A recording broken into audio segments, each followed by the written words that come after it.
All right, ladies and gentlemen, it's here. This is the Yamaha EAD10, and yes, I'm sure that this is janky because I'm using a microphone that's hung down from my camera down to here, sitting on a practice pad right now. Oh man. Wow. I've wanted something like this for so long. So this is going to be an unboxing and setup and just all the stuff that I got for it. I have more stuff that's sitting behind me right now, so I'll take care of that once this is all, open. So you get the box, opens up. This is my first time opening this, by the way. So opens up like this. You have some manual stuff. Cables that will go into the mic unit itself. So there's two of them. So two 90-degree ones and then two straight ones. These ones I believe go into the actual module, and then these two plug into the microphone. So here is power. It'll just, there's more documentation.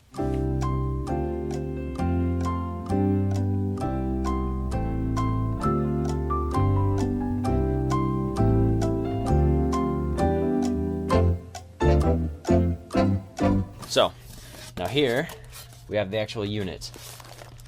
So this is the actual holder for the module, which again, I will get into shortly. So it does come with a mount. Looks something like this. I don't know how well you can see that. I'll try zooming in real quick. So this is the actual module holder. So the module will screw in, it'll look like this. And then this can mount into something that I will also get to. I believe these are just the wing nuts that tie in to these holes right here. I'll zoom back out real quick. So, module holder, cool. Oh, this is smaller than I was expecting. So this is the control board right here. Oh man, I gotta zoom in on this thing. Look at that. So these are like knobbed, and these are like infinite adjustment. This is notched, and then these are just smooth rotate. And then, wow. So yeah, here's where the power goes in. Power goes in right in the back here. You have USB to host and then USB to device. I'll get to all of this later.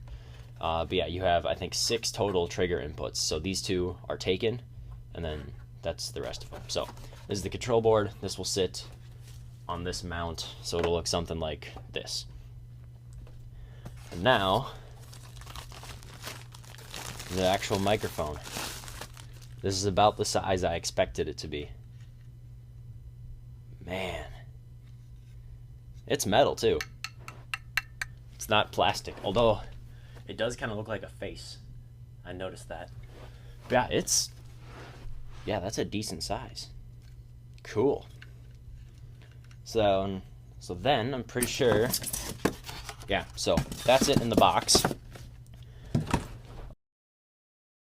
This clamp, which is very important. You need this if you want it to mount to a hi-hat stand, and this is the exact type that you need. You can find it in the manual. The model number is CSAT924A. So that is the exact model of clamp that Yamaha tells you that you need to have one end go on your hi-hat stand, then one end on the module holder. It does not come with this. This is something separate. You need this. All right, so we're at the kit now. I have moved my seat out of the way so there's more room. And yes, I just switched to my ultra-wide lens because then you can see more. So, let's see here. So this little guy, the actual microphone unit, has a little clamp right here. So this will go right on your bass drum hoop, which is right here. And then there's this little knob right here to tighten that.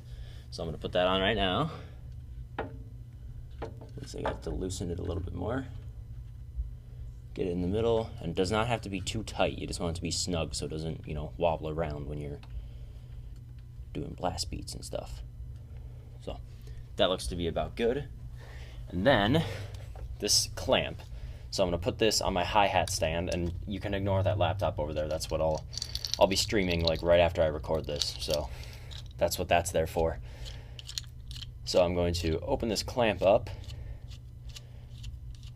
and actually I will have Amazon links to all of the stuff that I got, well, all the stuff that I've shown in the video in the description. So if you want to pick this up yourself, which as of first impressions, I would recommend it, you can do that.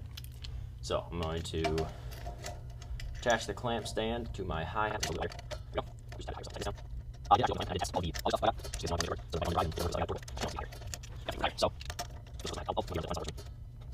And also, I wanted to mention, you don't need this holder on here.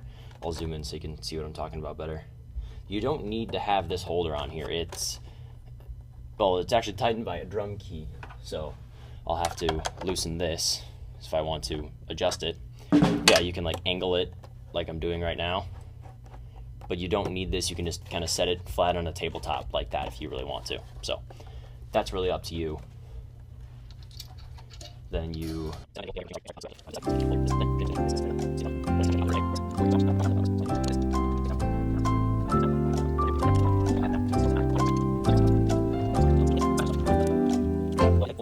the DMs are always open, Yamaha, just saying.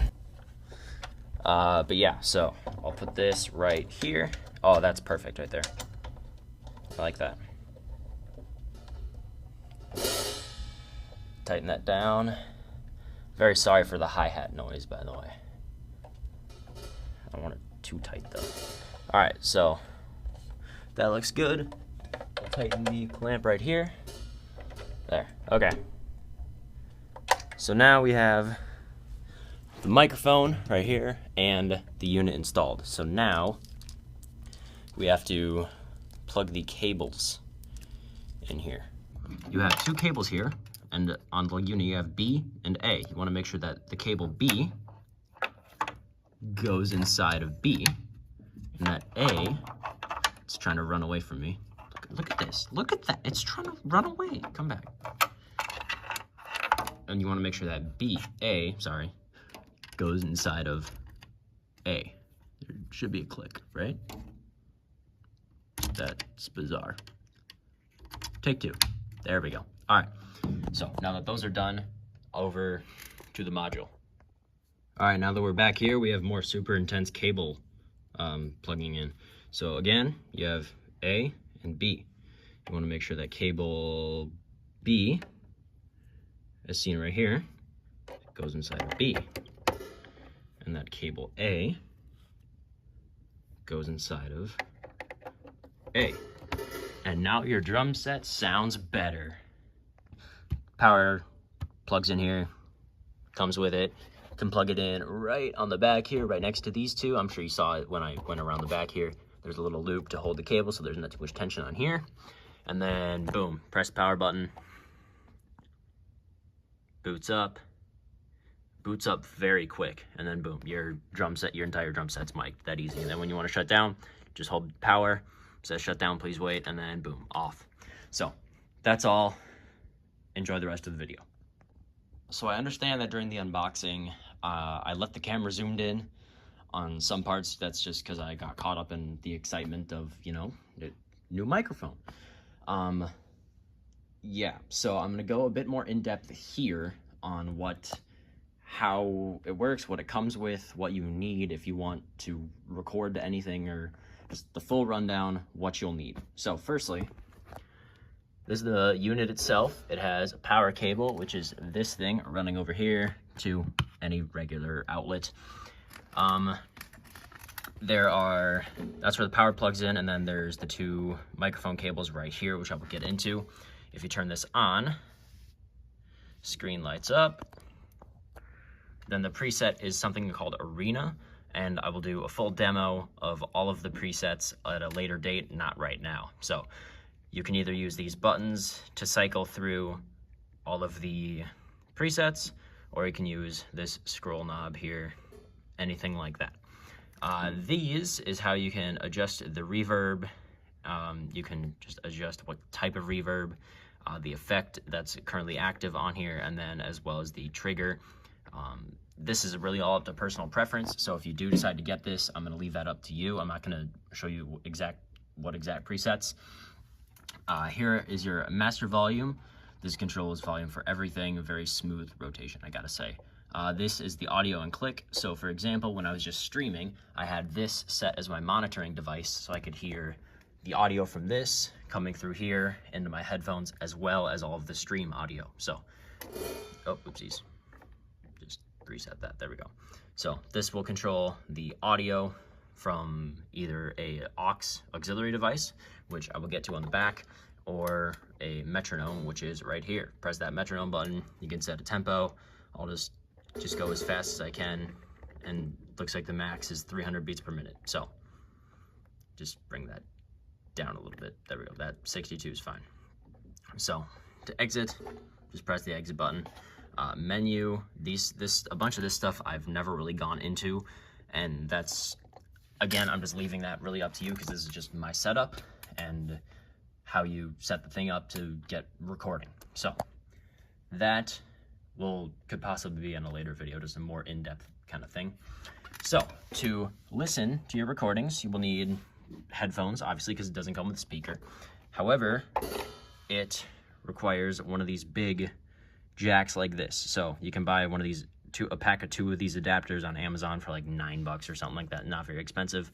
Then your typical 3.5 mil jack just plugs right into that.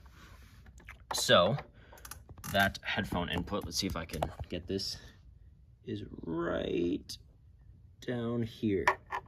Let's see if I can find it blindly here. There you go. Push till you hear a click, and that's it. So that's how headphones work. Again, this will be your master volume. This is your audio and your click volume, stuff like that. So now onto all of the stuff that you will need to record the stuff. So something I want to mention, again, this clamp right here that holds onto the hi-hat stand and the module. It comes with this little black thing that I'm pointing to right now, but it can either go inside of a simple stand or you can get a clamp like this. It does not come with this clamp. Very important if you want to hook it to a hi-hat. Otherwise, it can just kind of sit on a flat surface just as a controller. So coming over to here, here's just some adhesive strips. I'm not too sure what they're for. These came with it. I'll more into that. So if you want to record to a computer or your cell phone, which is actually really cool because there's an app called Rec and Share, and it's pretty cool, although it has its flaws. I'll get more into that at a later time. So this is a quite lengthy USB-A to USB type B, or a printer cable. So this printer cable plugs into the back of the unit, and then this will plug into your computer or adapter of your choice to go to your phone. So this is just a USB to Lightning adapter, same thing. However, this is very important. If you are going to hook this to a computer, something I did not know, at least this is what happened for Windows, something I did not know is that you need to install drivers so the computer knows what the heck the thing is. You can do that all online. Just search up Yamaha EAD10 drivers. Website will come up, install those, you're good to go. So I did not know that. I had a bit of a heart attack because I thought it didn't work. So this is just a shorter USB type B printer cable for streaming, because I don't need this long one. This one is to go from the unit up there to where I have my camera to record YouTube. So the reason I have it smaller is because it just has to go from here to here. That's why. And then aside from that, I understand that during the unboxing, I did not get this in frame. This is the clamp holder that you will need. There's the model number. Yeah, find that on Amazon, like 20 something bucks. Coming over to here, here's the back of the sensor unit. There's a little knob right here to control the tension on the bass drum hoop so it doesn't, slide around. That's my bass drum whole thing moving. Then you have these 2 cables coming around here. I have them going through here and then back around. It came with 3 of these little Velcro cable ties, pretty nice. So you can secure them so they're not, on the floor. 1 more cable tie, and then I have it wrapped around hi-hat stand right here, going in to the unit. So now we're back here, and there's a lot going on back here. So you have the 2 inputs from the microphone as well as power, which is right here. You also have 3 more trigger inputs. So if you wanted to add more triggers, which I plan on doing, such as a snare drum trigger right here, plug that in right to here or anywhere you want really. Aux in, you can plug in a media player or your cell phone to this, and you can hear the audio coming from that through here as well as your drums. These are for going to a PA system if you want to use this live. So if you are using stereo, you'll plug both of them in. If you're not, you'll just use one of them, go into a speaker system. So theoretically, you could use this live. Here we have, oh, actually right here, you have a foot pedal. I'm not too sure exactly what that's for. I'd assume that's for if you have an electronic kit, maybe. Yeah, I'm not too sure what that is. There's more in the manual. You can also find the manual online. So that I'm not too worried about. It's not an essential part. So the USB, this is pretty important. So there are 30 seconds, I think, something like that, 90 seconds of onboard recording on the unit. So you press the record button and it'll record for 90 seconds. However, if you have a USB flash drive, you can plug that in right here and you can record, I think, up to like 30 minutes onto the flash drive. So that's what this is for. The USB to host is what I was talking about with those printer cables. So this will run from here, cable to the computer, or to your phone, which would be up in the ceiling for me. So both important. Again, for this one, you need to install the drivers. That's something I neglected to do. Other than that, that's really all there is to say. For the setup, that's just what I have going on. Yeah, so that's the setup and kind of unboxing, as you saw, of the Yamaha EAD10. I already love this thing. I've already done a stream. I've already practiced with it. I love this thing. So any questions, feel free to ask them down in the comments. This is the second half of this video because, yes, I kind of left the camera zoomed in on the previous one. So hopefully this clears a bunch of that stuff up. Expect a demo video and a more in-depth video on how to customize all of this stuff at a later time. So hopefully this should get out this week. Hard to say though. So if not, thank you so much for watching. Really appreciate it. Stop by streams, twitch.tv/TonyDrums with 2 M's. Yeah. Thanks a ton for watching. Please have a fantastic day.